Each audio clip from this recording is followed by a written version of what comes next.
如果美國出現超級通脹 （hyperinflation） 同埋經濟衰退，你會覺得聯儲局鮑 Sir 點樣做呢？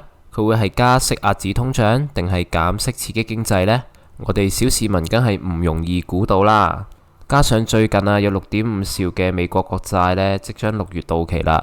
如果美債真係爆雷啊，咁會唔會手上嘅美元資產會一鋪清光呢？咁大部分依家媒體呢嘅睇法都係一邊倒嘅喎，認為呢美國甚至乎世界都會出現經濟衰退。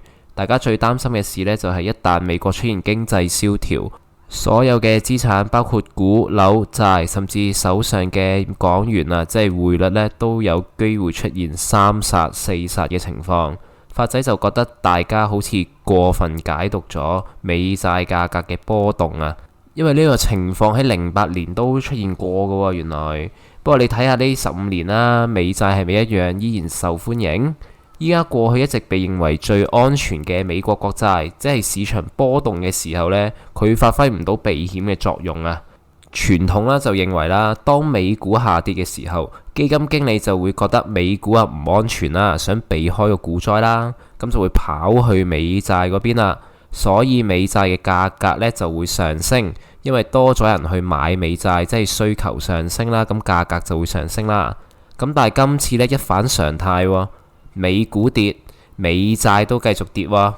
咁網絡上呢，就有90%嘅媒體呢都話啦，美債啦、美元、美股啦，信心都開始崩塌啦。咁我覺得有少少過分解讀咗咯。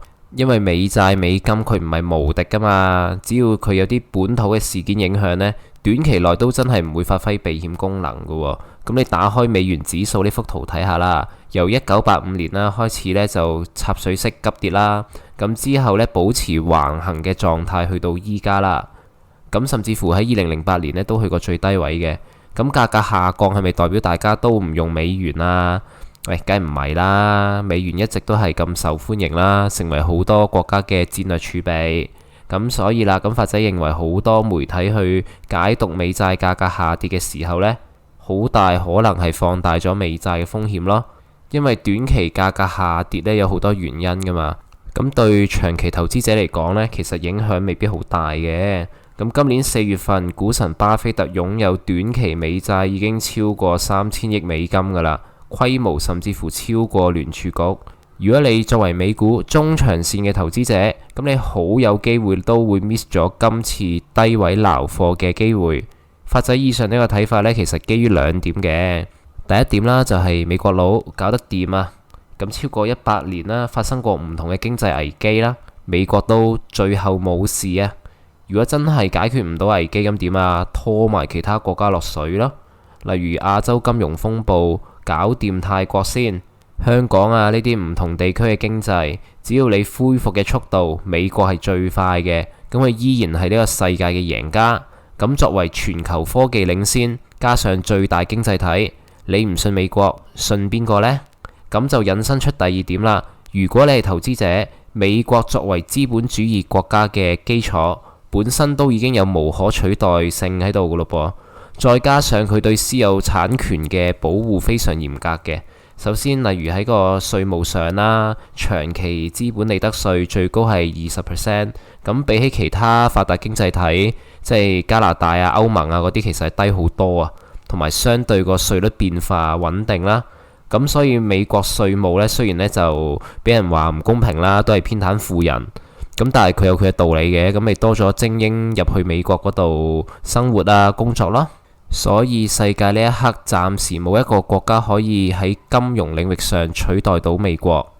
好啦，咁講完以上嘅資訊之後啦，咁留到呢一刻啦，其實都係老友嚟噶啦，咁應該有足夠嘅功力去聽我嘅真心話啦。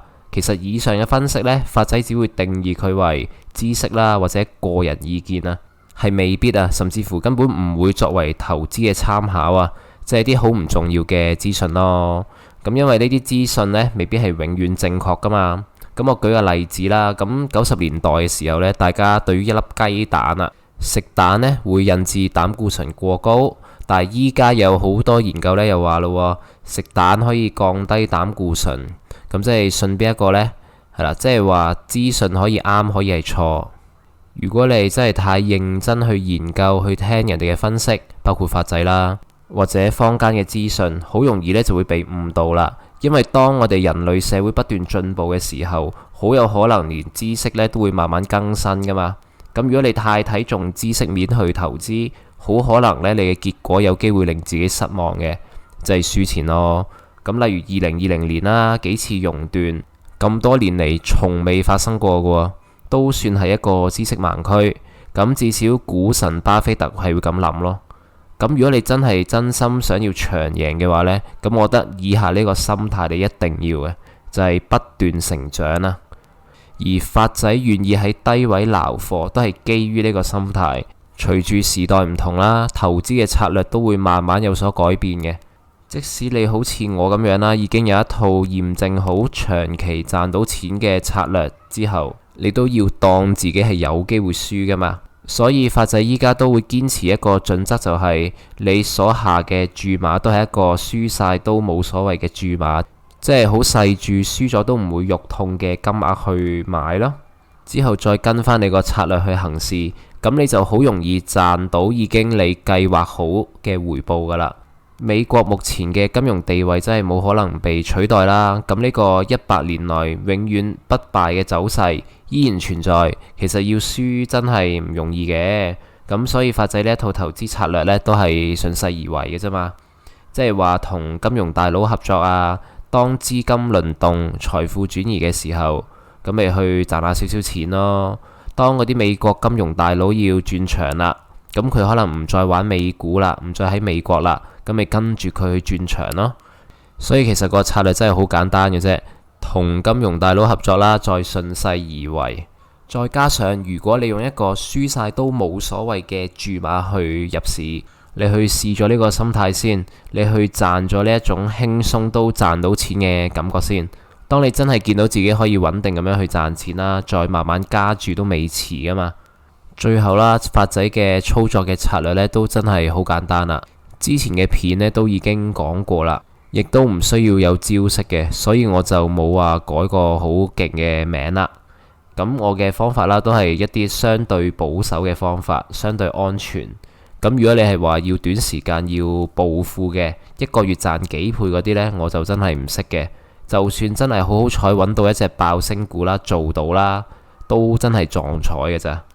咁如果你唔係咁貪心啦，每年只係要求15% 嘅回報，其實你喺股災低位嘅時候儲下貨，買下啲個別股票，其實唔會話做唔到嘅。但係如果你係話買美國三大指數，即係 S&P 啊、道指啊、納指呢啲，你要賺到平均年回報15% 呢，就真係會難少少。到時你就可能需要用到槓桿嘅方法先有機會做到啦。咁呢啲喺公開場合就真係唔會講。如果你真係對法仔嘅策略有興趣啦，可以加入法仔嘅 TG Channel， 因為圖文版本呢更加方便法仔去隨時 update 俾大家啊嘛，亦都方便咁多位老友啦可以重溫法仔嘅策略。不過講明先，法仔喺任何情況都唔會有投資建議俾大家嘅。咁所以如果你見到有人推薦乜嘢 number 或者乜嘢美股代號呢，一定唔係我本人嚟噶啦。咁老友可以喺影片下方嘅描述欄，又或者評論區，咁你就揾到 link 呢，加入 TG Channel 噶啦。最後啦，記得 like 啦同埋 subscribe 我個 channel 啦。好，唔該晒，拜拜。